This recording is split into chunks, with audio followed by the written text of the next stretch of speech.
perhaps? Do you think there's some chance, we've talked about political systems on Mars, that Dogecoin is the official currency of Mars at some point in the future? Well, I think Mars itself will need to have a different currency because you can't synchronize due to speed of light. Or not easily. So it must be completely standalone from Earth. Well, yeah, because the Mars is at closest approach, it's 4 light minutes away roughly, and then at furthest approach, it's roughly 20 light minutes away, maybe a little more. So you can't really have something synchronizing. You know, if you've got a 20-minute speed of light issue, if it's got a 1-minute blockchain, it's not going to synchronize properly. So Mars would I don't know if Mars would have a cryptocurrency as a thing, but probably seems likely. But it would be some kind of localized thing on Mars. And you let the people decide. Yeah, absolutely. The future of Mars should be up to the Martians.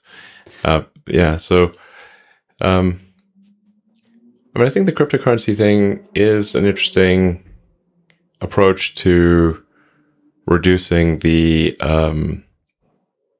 error in the database that is called money. You know, I think I have a pretty deep understanding of what money actually is on a practical day-to-day basis because of PayPal. You know, we really got in deep there. And right now, the money system, actually, for practical purposes, is really a bunch of heterogeneous mainframes running old COBOL. Okay, you mean literally? That's literally that's literally what's happening in batch mode. Okay, in batch mode. Yeah, I pity the poor bastards who have to maintain that code. Okay, that's a pain. That's pain. Not even Fortran. It's COBOL. Yep, it's COBOL. And the banks are still buying mainframes in 2021 and running ancient COBOL code. You know, the Federal Reserve is like probably even older than what the banks have, and they have an old COBOL mainframe.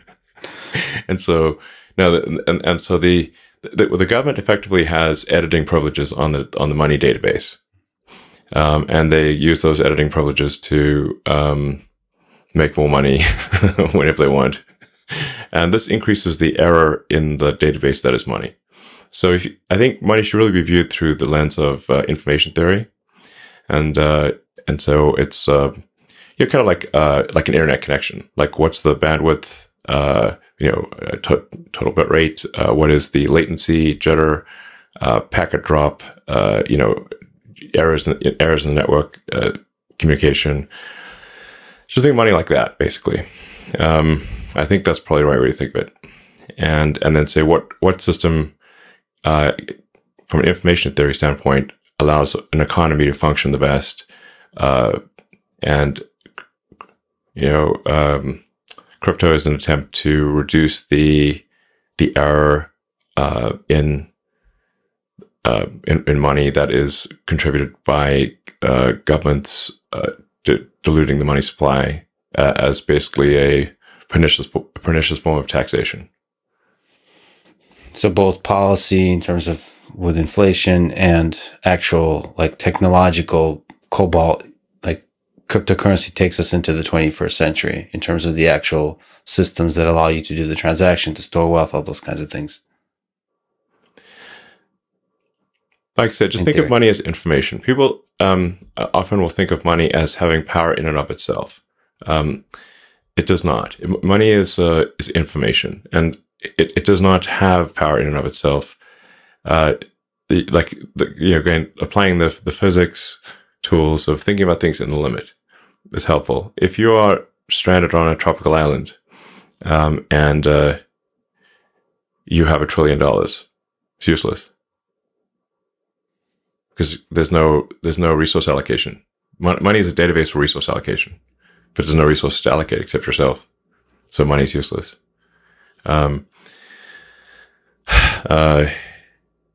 If you're stranded on a desert island with no food, all the Bitcoin in the world will not stop you from starving. Yeah. So, like just think of money as a database for resource allocation across time and space, and then what system it is, what in what form should that database or data system, what would be most effective? Now, there is a fundamental issue with say Bitcoin in its current form, in that the transaction volume is very limited, and the latency, the latency for a properly confirmed transaction is too long, much longer than you'd like. So it's actually not great from a transaction volume standpoint or a latency standpoint. So it is perhaps useful as to solve an aspect of the money database problem, which is this sort of store of wealth or an accounting of relative obligations, I suppose. But it is not useful as a currency, as a day-to-day currency. But people have proposed different technological solutions, like Lightning. Lightning Network and the layer 2 technologies on top of that. I mean, it seems to be all kind of a trade-off, but the point is, it's kind of brilliant to say that just think about information, think about what kind of database, what kind of infrastructure enables that exchange of information. You're operating an economy, and you need to have something that allows for the to have efficient value ratios between products and services. So you got this massive number of products and services, and you can't just barter. It's like, that would be extremely unwieldy. So you need something that gives you a ratio of exchange between goods and services, and then something that allows you to shift obligations across time, like debt and equity, shift obligations across time. Then what does the best job of that? Part of the reason why I think there's some merit to Dogecoin, even though it was obviously created as a joke, is that it actually does have a much higher transaction volume capability than Bitcoin, and the cost of doing a transaction, the Dogecoin fee is very low. Like right now, if you want to do a Bitcoin transaction, the price of doing that transaction is very high, so you could not use it effectively for most things. And nor could it even scale to a high volume. And when Bitcoin was, started, I guess around 2008 or something like that, the internet connections were much worse than they are today, like order of magnitude. They're way worse, in 2008. So like having a small block size or whatever is, and a long synchronization time made sense in 2008. But to 2021, or fast forward 10 years, it's like comically low. And I think there's some value to having a linear increase in the amount of currency that is generated. So because some amount of the currency, if a currency is too deflationary, or I should say, if a currency is expected to increase in value over time, there's reluctance to spend it, because you're like, I'll just hold it and not spend it because its scarcity is increasing with time. So if I spend it now, then I will regret spending it. So I will just hodl it. Mm-hmm. But if there's some dilution of the currency occurring over time, that's more of an incentive to use it as a currency. So Dogecoin, somewhat randomly, has just a fixed number of sort of coins or hash strings that are generated every year. So there's some inflation, but it's not a percentage base. It's a fixed number. So the percentage of inflation will necessarily decline over time.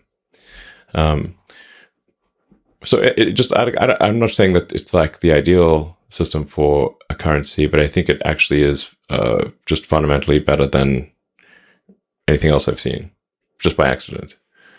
So I like how you said around 2008. So you're not, some people suggested you might be Satoshi Nakamoto. You've previously said you're not. Let me ask. Not. You're not, for sure. Would you tell us if you were? Yes. Okay. Do you think it's a feature or a bug that he's anonymous, or she, or they? It's an interesting kind of quirk of human history that there's a particular technology that is a completely anonymous inventor or creator.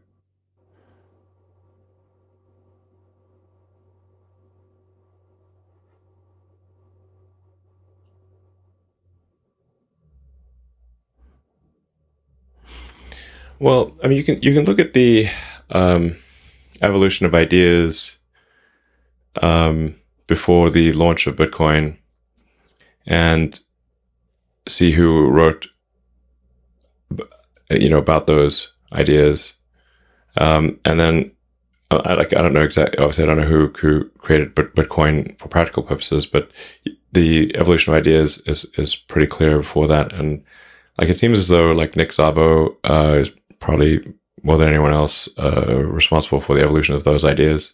So he claims not to be Nakamoto, but I'm not sure that's neither here nor there. But he seems to be the one more responsible for the ideas behind Bitcoin than anyone else.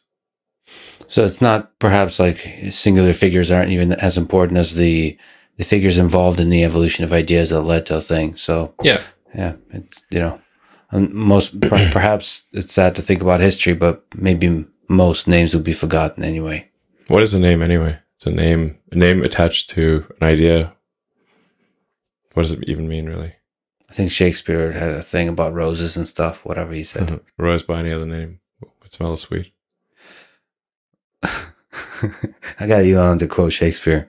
I feel like I accomplished something today. Shall I compare thee to a summer's day? I'm gonna clip that out instead of not more temperate and more fair. Autopilot. Tesla autopilot. Tesla autopilot has been through an incredible journey over the past 6 years, or perhaps even longer in your mind, in the minds of many involved. I think that's where we first connected, really, with the autopilot stuff, autonomy, and the whole journey was